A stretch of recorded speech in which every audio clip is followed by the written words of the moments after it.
اعوذ باللہ من الشیطان الرجیم، بسم اللہ الرحمن الرحیم۔ آیت الکرسی پڑھنے کے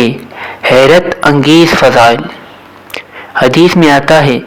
کہ نبی کریم صلی اللہ علیہ وآلہ وسلم نے ارشاد فرمایا کہ جو شخص جس وقت بھی آیت الکرسی پڑھتا ہے، اس وقت سے لے کر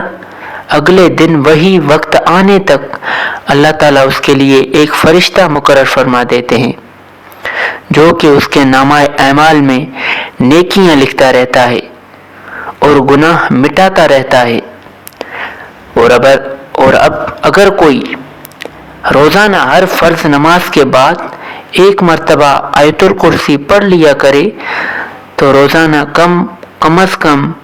5 فرشتے اس کے نامہ اعمال کی جانچ کرنے کے لیے مقرر ہو جائیں گے، جو اس کے گناہوں کو مٹاتے رہیں گے اور نیکیوں کو لکھتے رہیں گے۔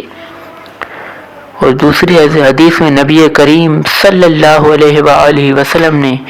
ارشاد فرمایا کہ جو شخص ہر فرض نماز کے بعد آیت الکرسی پڑھا کرے تو اس کے جنت میں داخل ہونے میں سوائے موت کے کوئی چیز بھی رکاوٹ نہیں، یعنی کہ موت کے بعد فوراً جنت کے آثار اور راحت و آرام کا مشاہدہ کرنے لگے گا۔ ایک حدیث شریف میں یہ بھی ہے کہ جس مال یا اولاد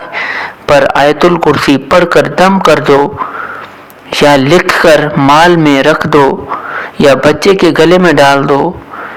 تو شیطان اس مال کے قریب بھی نہیں آئے گا۔ بے شک اللہ پاک ہمیں عمل کی توفیق دے۔